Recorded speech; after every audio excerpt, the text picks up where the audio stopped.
Hello, and welcome to Chasing Leviathan. I'm your host, PJ Weary, and I'm here today with Dr. Tiffany Beechy, professor and specialist in medieval poetics at the University of Colorado Boulder. And we're here today to talk about her book, Aesthetics and the Incarnation in Early Medieval Britain, Materiality and the Flesh of the Word. Dr. Beechy, wonderful to have you on today. Thank you for having me on. So just as a starting question, why this book? Why this book? So I came to this project interested in aesthetics in this strange period, which is roughly from 600 to 1100 in England and Britain, I should say.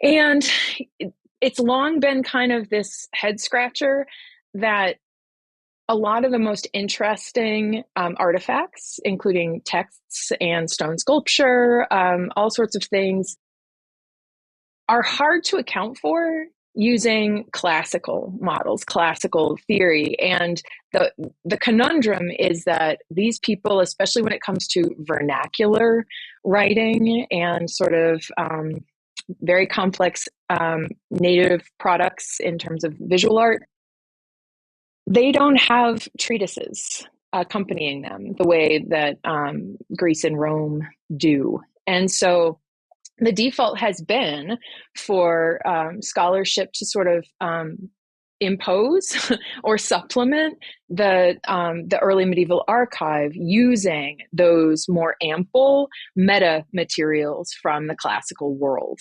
And for me, that was not so satisfactory because some of the very, very interesting, intricate aspects of form, which I see as readable because my background is in formalism, not in the sense of formal meters, but in the sense of reading the surface. I'm committed to readability and to accounting for the intricacies of the formal surface itself. And so I wanted to write a book that did justice to the actual formal properties, the actual existence as object of these materials. And so this book arises from that. And inevitably, because these things were created at a time when Christianity was infusing the culture, theology is involved. And so I had to also develop, right, an account of the implicit theology that you see embodied in these objects. Can you talk a little bit, and I feel like I'm jumping to the end of your book here, but I think it's a natural question. Why does heteroglossia and oral tradition matter? And you've kind of touched on a little bit there, but these alternate sources as themselves, can you talk a little bit more about why that Those strike me as perhaps two separate questions. Okay. So sure. Alternate sources versus heteroglossia and orality. Could you say more about how you see them as related? So when you're talking about the statues and you're talking about the oral traditions, we're talking about taking it from the primary sources, often in the vernacular, often in the different tongues.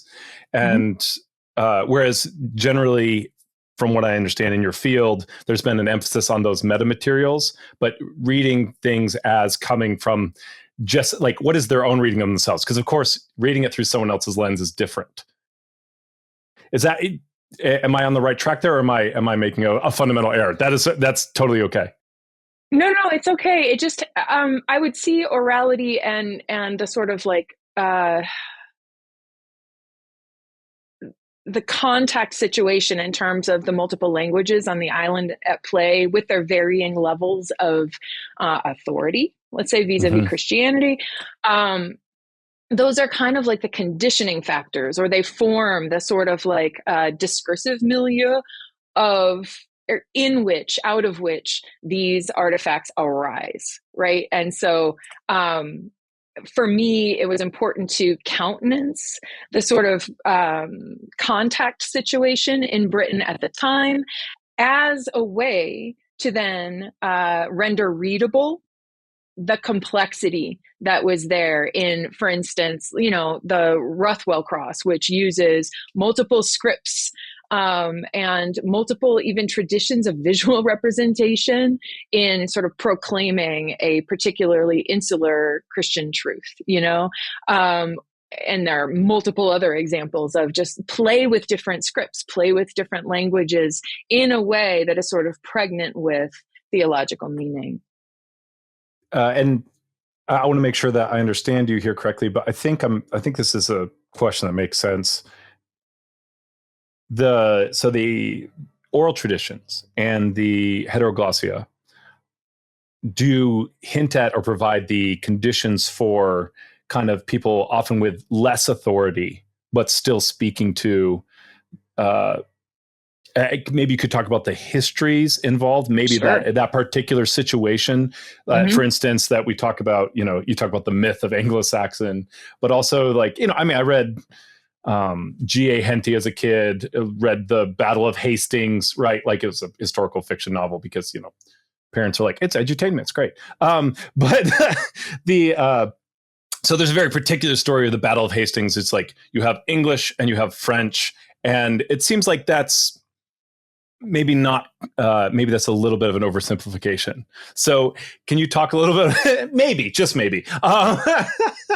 So could you speak to what was from 600 to 1100? You're talking about multiple tongues involved. What does that look like?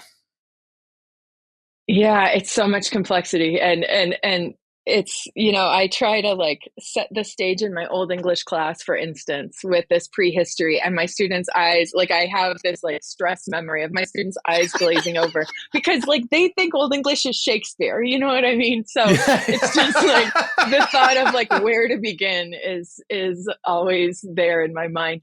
But to think about early Britain, right, and to think about how the Irish convert early in a specific situation. St. Patrick comes back from his enslavement in Ireland, and he's a Briton, and he comes back and he proselytizes, among the Irish. And so they develop their sort of own form of practice, and it's highly ascetic and contemplative. They establish actually this system of free education once the Germanic speaking peoples arrive over in Britain, and they offer free education to all comers, essentially. And so once they start their mission work in Northumbria, English speaking learners are sort of doing this itinerant tour, working with different teachers to acquire this new learning. So you have this sort of heavy Irish influence that then becomes problematic once Gregory the Great sends in the early 7th century a Roman mission to Britain, to the south. And so it instantiates this kind of power conflict between Roman Christianity and what people used to call Celtic Christianity, right? And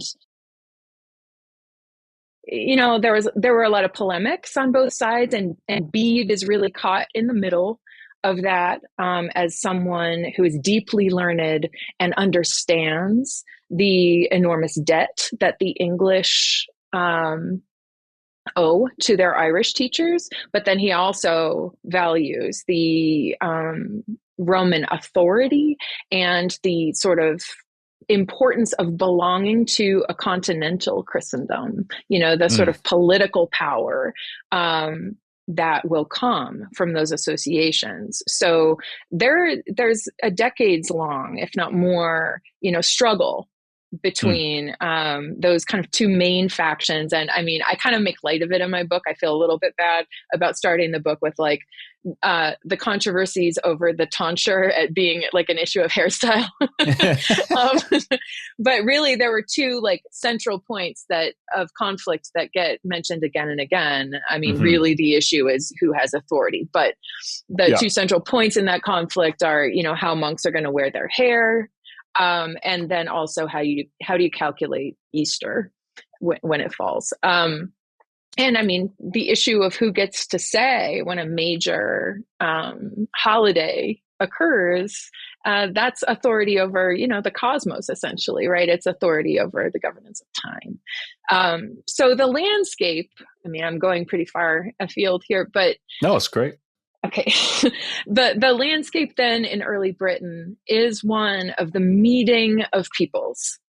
You have Irish speakers, you have English speakers, you have what we now call Welsh speakers, you have Latin speakers, you know, coming from the Gregorian mission.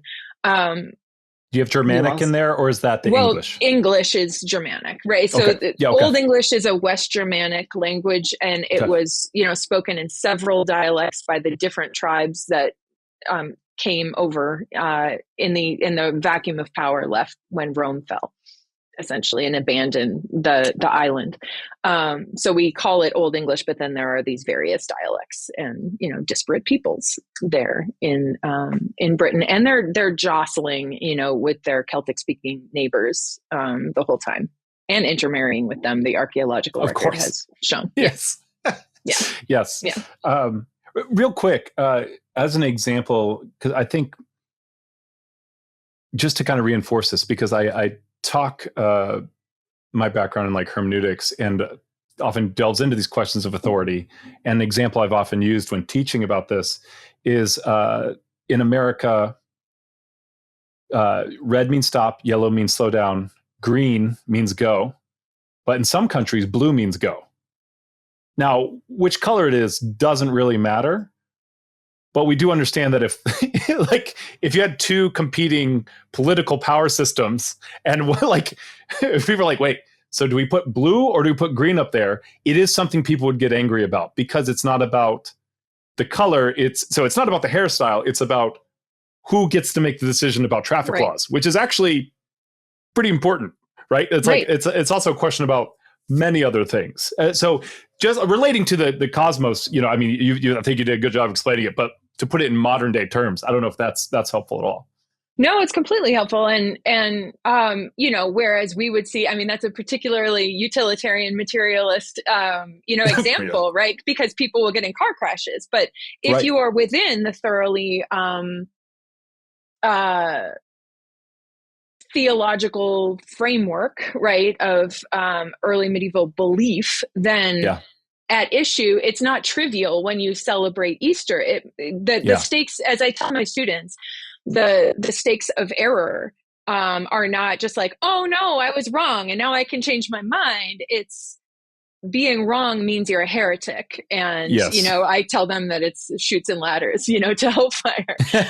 So you know, the stakes, it's not as though it's a trivial superficial question for these people. I just love this idea of like shoots and ladders. Like, hey, I know that I stole something and you're like a good person, but I got Easter right. So, you know, it's like, like literally that's Yeah, like, you know, that's often there was a guy who definitely thought that, who said that sort of thing. Oh man. yeah, yeah. Oh, And it's, I mean, you know, it important scholarship has emphasized how important obedience and orthodoxy were for especially some key players in this theological landscape and political landscape. And you know, there, you know, are people who travel with these sort of paramilitary entourages. Wilfrid comes to mind in the period, who's an important early bishop, and I don't want to talk about him very much, but he was complicit in what amounts to ethnic cleansing, you know, at one point, because he cared about orthodoxy and, you know, setting up the right authority structures. And yeah, so that that, oh, you're a naturally good person, so you have more points. That's seen as a vast error in medieval thinking. It's something that later thinkers like Abelard, think through very in a troubled way, right? That natural philosophy seems so much more reasonable in some respects, to countenance the good person who happens to get things wrong. But at this time, especially the literate, educated, types who are trying to think through this new belief system, they get really hung up on these matters. So we've referenced it a couple times, and you've talked about it used to be called, Celtic. How do you see the labels changing, and why is it important that they're changing when we talk about Anglo-Saxon and Celtic? Not that we have to dwell on this, but it's an important part of the book, I feel like. You'll draw a very interesting cohort from the internet, the dark web, Oh, no. to your podcast with some of this. So I'll try to be brief so that doesn't happen. I think a lot of the groupings that have been used and are now seen as problematic, they arise from a kind of 18th and 19th century and early 20th century concept of ethno-nationalism, right? That just, I mean, it never really was accurate, and it reflected the aspirations, of some scholars, as well as some people in, the periods we study. And so, for instance, seeing Celtic all as one sort of lumpy group, then particularly English scholars could look at the Celtic and say, oh, look at the sort of exuberant and childish and, uncontrolled bent of thought of these people, like how silly, right? Which is a sort of continuation, of the colonial mentality, right? It's a kind of like, oh, they're so other, they're so crazy and ununderstandable, and they don't get it. As an epithet, but savage is one of those terms that gets thrown out a lot, right? You have the civilized Romans, and because of course the Romans were so civilized, right? But yeah, so I mean, this has come up. I mean, anytime we have a historical episode, this comes up. Yeah. And so, the Celtic is one example, and then the Anglo-Saxon is another really, layered example. So in its naive or innocent sense, it has meant just these peoples who spoke Old English, and they were disparate, a jumble of peoples, but then to be able to refer to them together, right? Before England was a thing in terms of a polity, it was convenient to talk about the Anglo-Saxons, right? And yet, as has now been amply pointed out, even in the period, for instance, with Alfred the Great, there were aspirational senses or intentions, right, in the use of Anglo-Saxon that sought to create a sense of us versus them, a sense of a unity where there wasn't any yet, right? But people were seeking to create some. And so, Alfred wanted to create a kind of coherent, civilized empire that could match the Carolingians, and sort of be as good as, and also define itself against, the Viking pagans who had been plaguing England and all of Britain and Ireland for a long time. And then, so a sense of Englishness, right, was important to him. And he used something like as a Latin version of Anglo-Saxon in that way. But then, for the Elizabethans, the Protestant reformers, they started looking back to this like Anglo-Saxon past to try to create and assert a sense that there was an ancestral, originary Anglo-Saxon Christianity, right? That they could say we're just going back to, this reformer sort of impulse to say we're reclaiming, and it's unique to our national identity.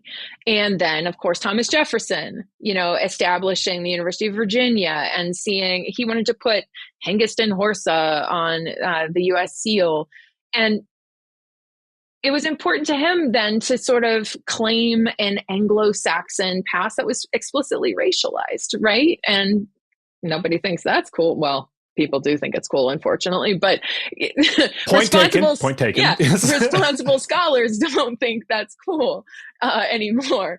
And so I think there some of the conflict now for people, the term itself has just become so toxic that it's like it's not worth using anymore, and it's not worth trying to carve out that kind of usage that I called innocent or naive, right? We're just talking about, I have the right to just talk about it in this innocent sense without all the baggage.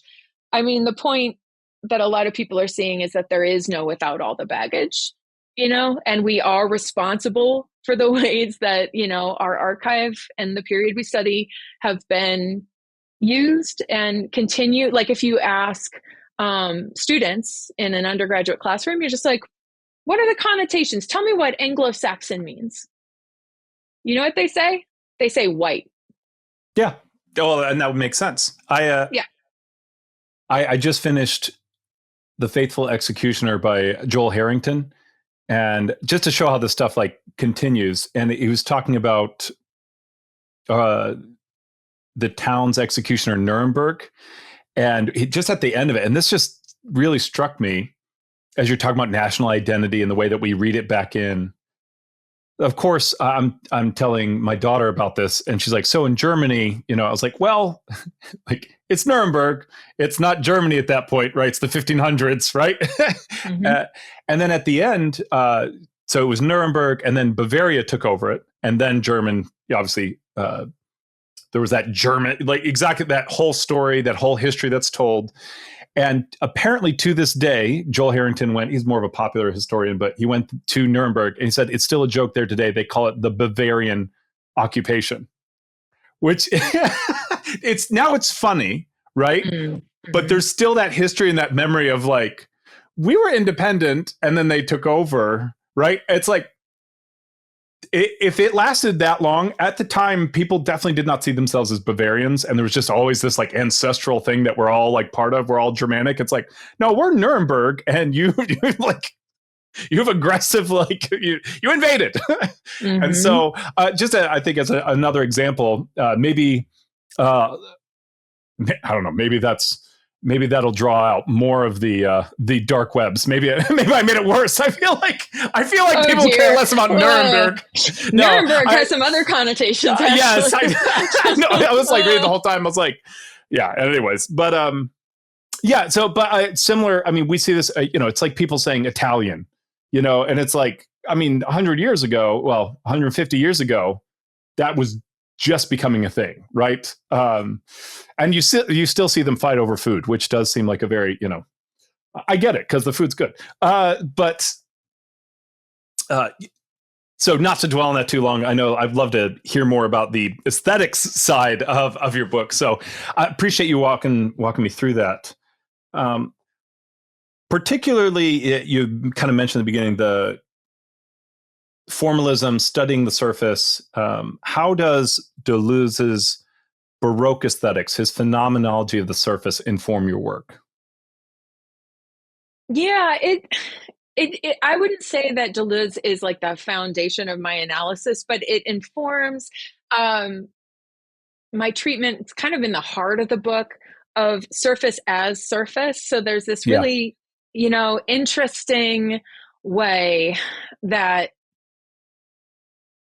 Christ's incarnation, as it was sort of bodied forth, I guess, by these works, is often imagined as, and this is in visual art, but also in literature, it's envisioned as the invisible becoming visible, right? And you can even say the ineffable taking on effability. And as I argue in the book, and I draw on another scholar, Christina Maria Cervone, for this, it's actually a mysterious super effability that the incarnation instantiates, right? That it's permuted in these new forms that themselves are sacramental. So actually the surface manifestations of the word that was made flesh in the world, they, I think, were seen as sacramental at this time. There was not this kind of like anxiety about idolatry or falseness, or an obsession with the transcendence of the word in a way that occurred on the continent with the iconoclastic controversy. So in the book, I'm thinking about the ways that the manifest, the articulate, can body forth the incarnation and can be an instance of the incarnation. And this was often figured, as I said, as a kind of cloak or covering, right? When the ineffable becomes articulable, it becomes a kind of surface, a manifest surface in the world, and it's thought of as like, well, it's like this invisibility taking on a cloak of the flesh. And it's really interesting that the word in Old English for body is lichama, which is flesh cloak.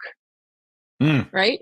And that's interesting too, in the way that the sort of pre-Christian Germanic world countenance things like shape-shifting. So you have something like the berserker as somebody who takes on the bear shirt, so the cloak is the appearance, right? And so Christ's incarnation again and again is sort of referred to, and it's not clear if it's a metaphor or if it's literal, but it's as a kind of taking on of this cloak of the body. And so I really dive deep in that chapter where I use Deleuze, trying to understand the dynamics of the incarnation as this sort of visible surface, as a chiasm, as a two-way interface that's non-dual, right? That's where Deleuze is so fascinating, and the concept of Baroque both expression and perception, so this non-dual phenomenology, is so helpful, and I think just like apt for these phenomena of perception, the incarnational sacramental perception, because in the act of perceiving the surface, the which is an act, it's not a thing, that's like where the incarnate moment is. That is because it's like Gregory's chiasm, which I also talk about in the book. Yeah. It's divinitas humiliata, humanitas exaltata. So God comes down and is humbled because he meets us in the middle, right? And we as humanity, we come up, we're exalted, we come up. And the meeting of divinity and humanity is in that moment of sacramental perception. And that's what the Deleuzian fold is all about. And it's about moments of signification as endless folds in the surface of reality, which is a conscious reality.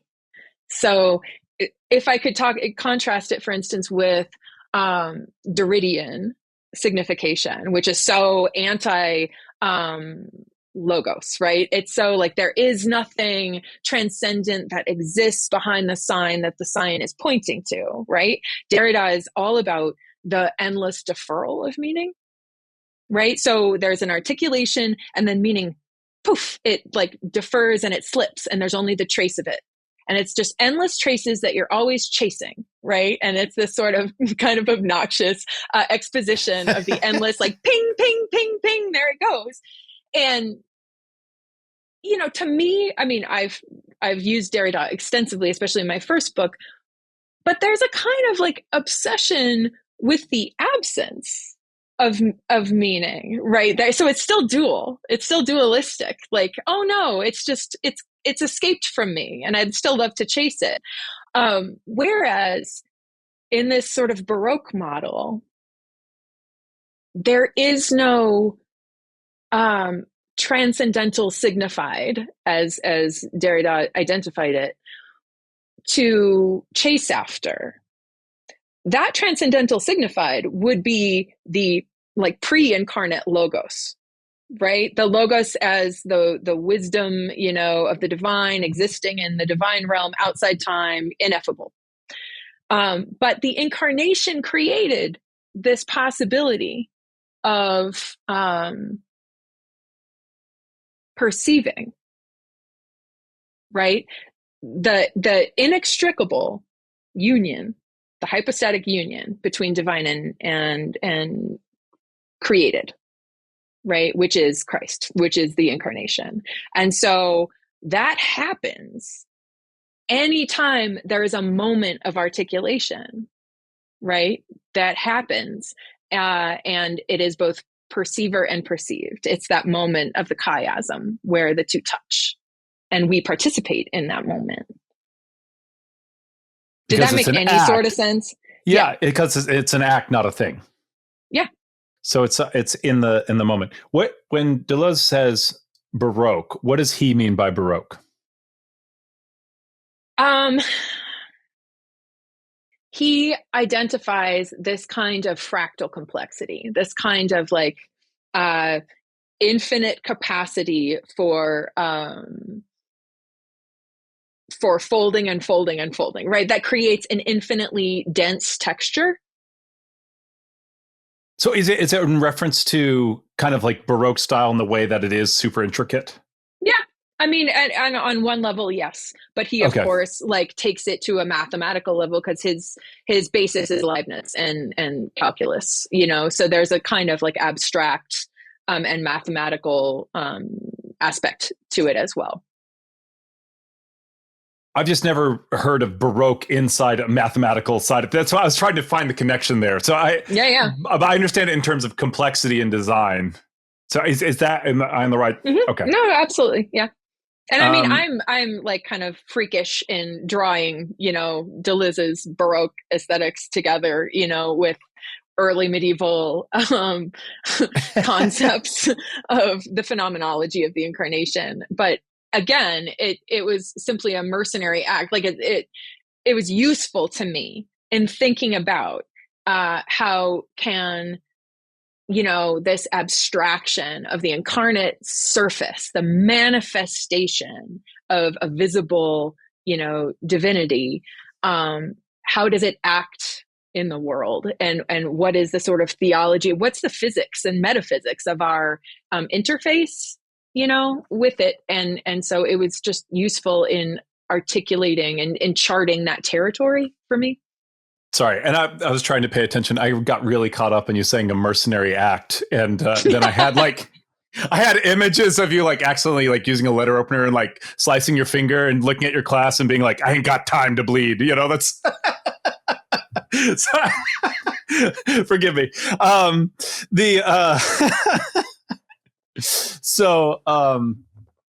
But yeah, I take your point. I think I understand. It does make a lot of sense, right? I do think.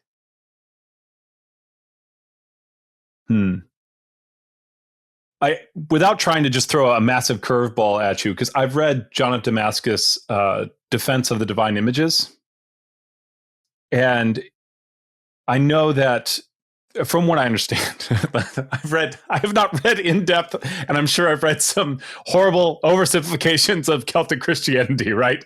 So no, I'm talking to an expert. Probably don't just want to assume things, but that Greek was what was spoken in Ireland in terms of that's how they received theology, or is that later on? Let me before we get into that question. I was like, what is there? Was it parallel thinking with John of Damascus in the way that he was defending the incarnation, or is it more like was there any crossover? Because that's about 500s, right? When he's writing. Okay. It's So okay if you don't want to answer that question. That might be like that. That might be a terrible question. That's totally fair. no, it's just that it's very difficult to navigate the theological treatises of this time. And actually, I am not an expert in early Celtic Christianity, and I'm not an expert in Celtic. And this is part of what makes me sort of like ruthless. I mean, I could accuse myself of dilettantism in multiple ways because of my interdisciplinarity, right? And my willingness to just say, well, this is the really complex landscape here. I happen to be a specialist in Old English and poetics and linguistics. And yet, because of the, nature of the question I've set for myself, I have to draw on these, other disciplines. So I am not properly qualified to fully expound upon Irish theology in the 6th century. What I will say is that there is a link that has been sometimes underappreciated between Eastern thought, the Byzantine thought, and not just Ireland, but especially Ireland. And again, this has to do with these controversies between Roman Christianity and Celtic Christianity in Britain. So some of the sources deliberately obscure the lineages of thought that were operative at the time.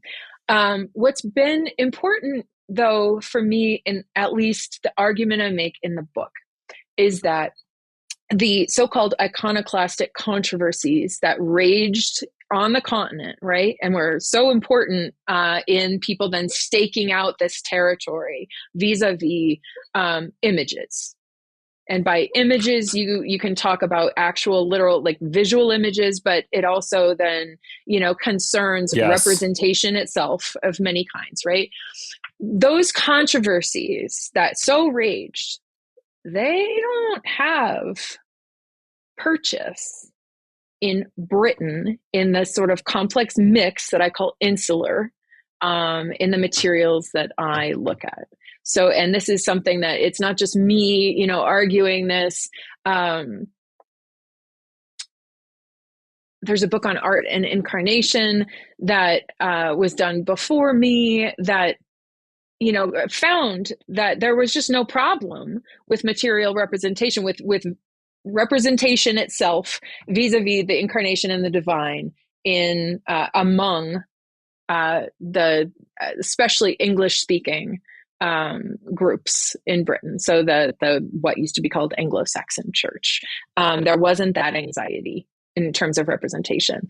The one figure who really gets concerned about the sort of native materiality as I've identified it, right? And so this is the core, that there's a kind of materialist ontology among the English, and of course they draw some of their theology from the Irish, but especially among the English speakers, these Germanic peoples, there's a thoroughgoing materialist ontology by which that which we see is what is real.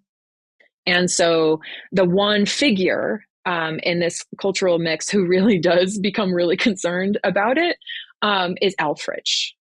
He is a highly, highly learned, highly orthodox thinker in the late 10th and early 11th century. He's an explicit reformer, and he deplores, a lot of the apocryphal writing and thinking that he finds among his countrymen. And so he has what Leslie Lockett has called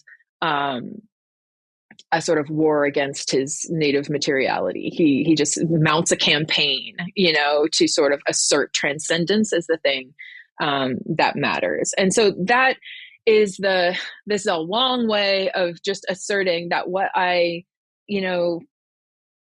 map out in terms of the question of iconoclasm and its relationship, to the controversies on the continent, is that in this bubble of time in Britain, by and large, outside of a thinker like Elfrich, it didn't matter. And there's a kind of hardcore iconophilia um, at work in the devotional practices and the relationship to representation, and that it shows an implicit way of relating to the incarnation. And it, has these principles of super-effability, for instance, that the incarnate divine can be made visible. It has a particular relationship to words.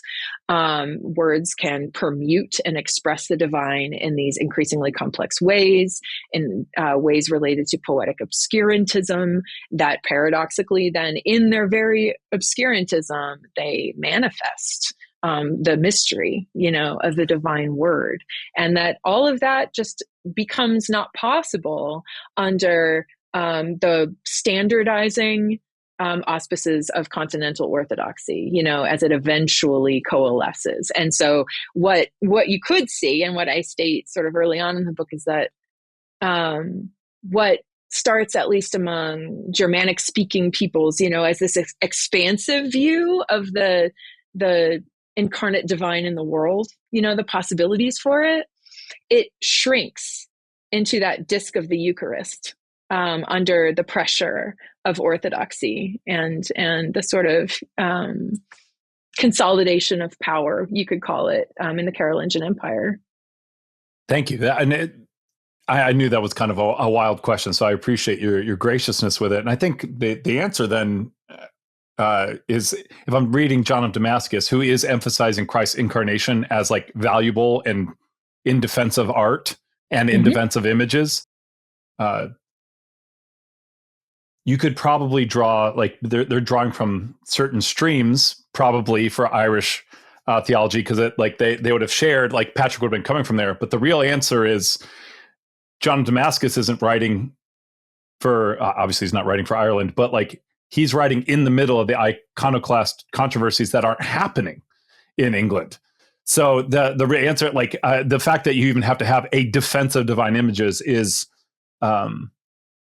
it's not even a thing. It was so fundamental, right? Like, I mean, that's a lot of the Greek Orthodox Roman Catholic split is over, not entirely, but a little bit. Yeah. Sorry, go ahead. And it has to do also eventually with Muslim conquest, right? So when you have this ideology that is so against images, then you have this pressure for Christianity to defend itself, right? It's really interesting to start seeing these fights as occurring in this larger dynamic of theological conflict.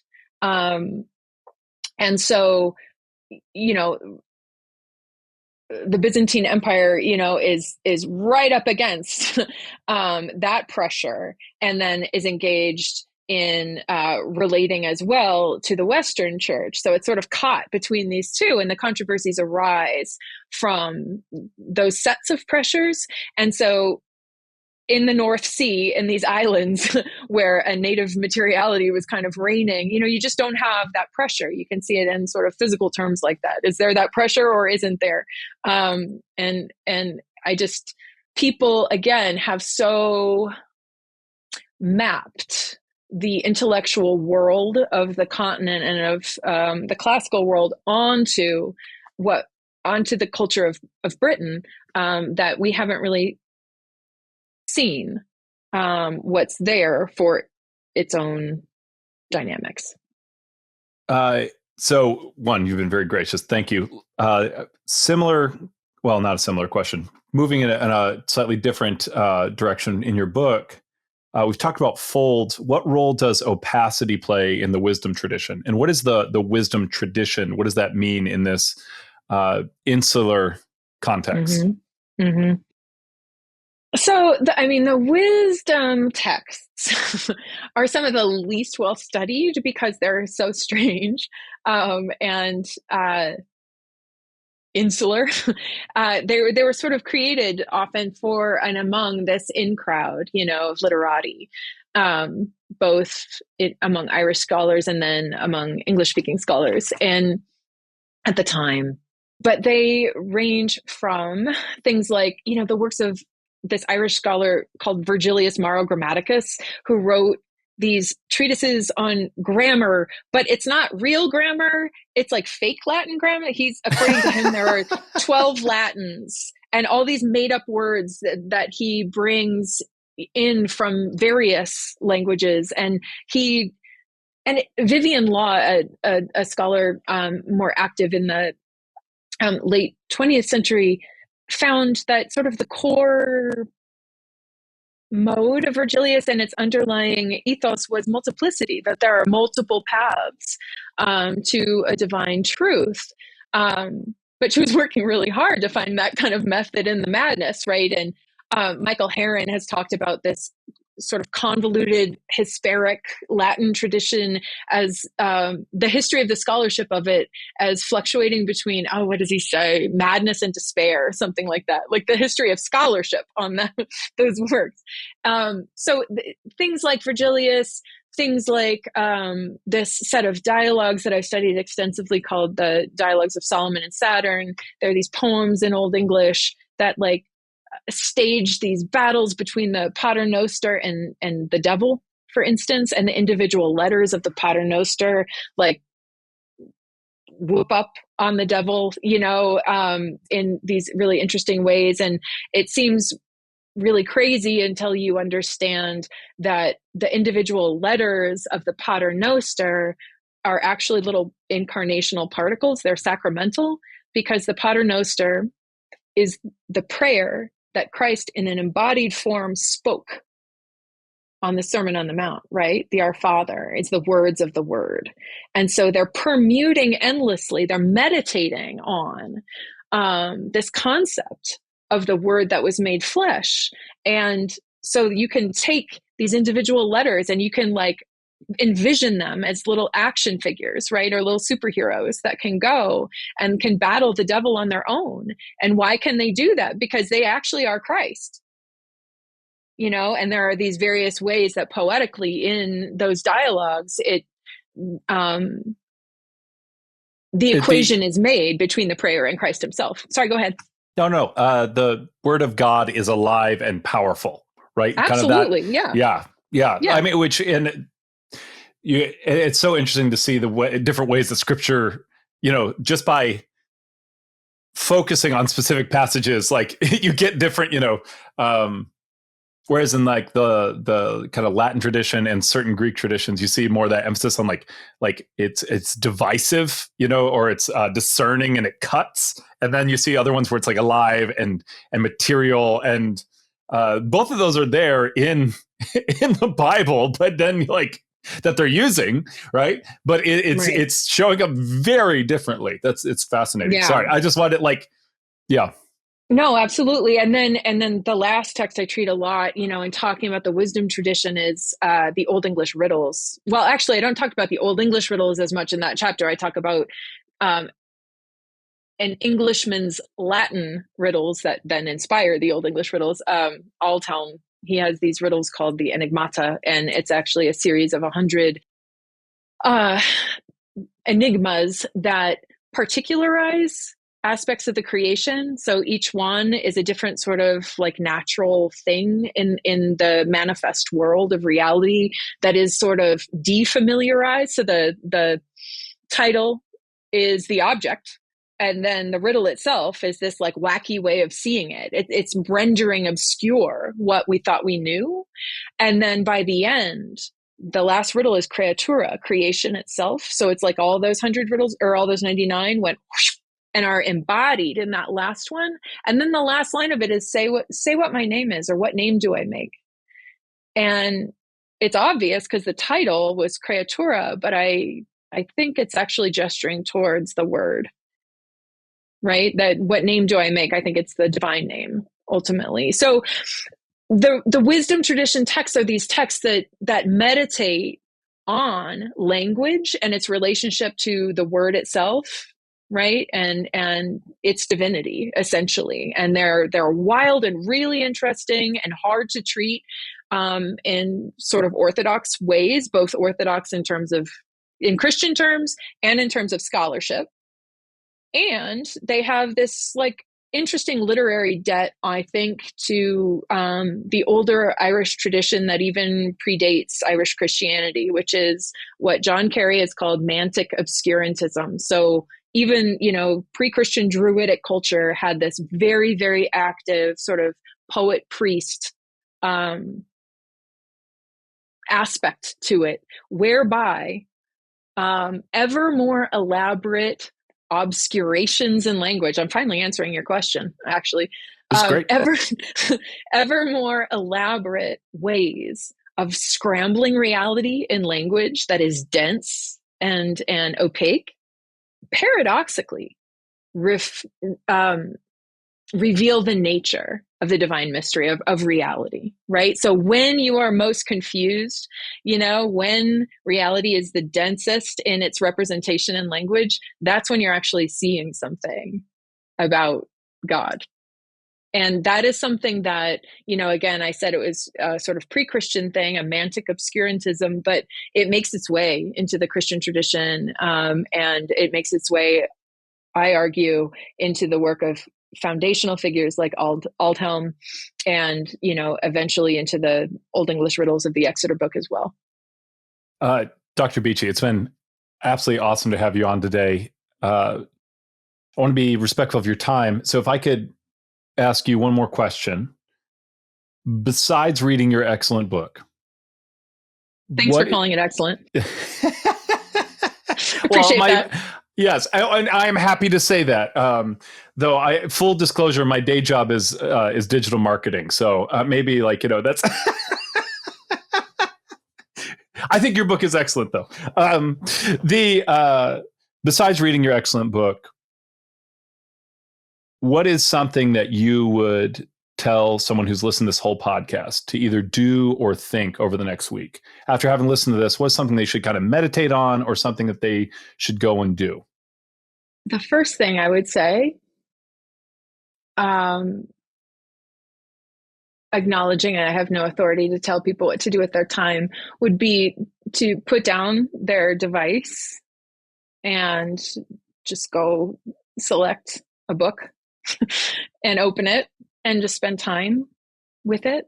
And even if it's unfamiliar to them or seemingly beyond their level, to have some faith that as a thinking, perceiving person, they can meet it where they are, and that it will be of value to them because they will be bringing the contents of their own mind and experience to bear in that sort of sacred space with its own temporality, that is reading physical books.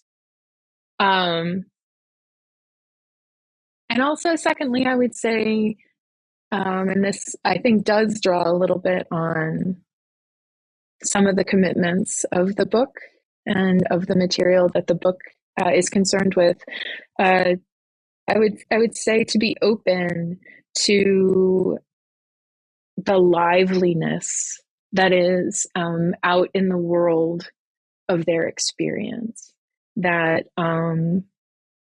we have a way of putting our minds into conceptual tracks as we go through the day, and that pausing that process and allowing ourselves to be surprised is a kind of magical way of existing in the world.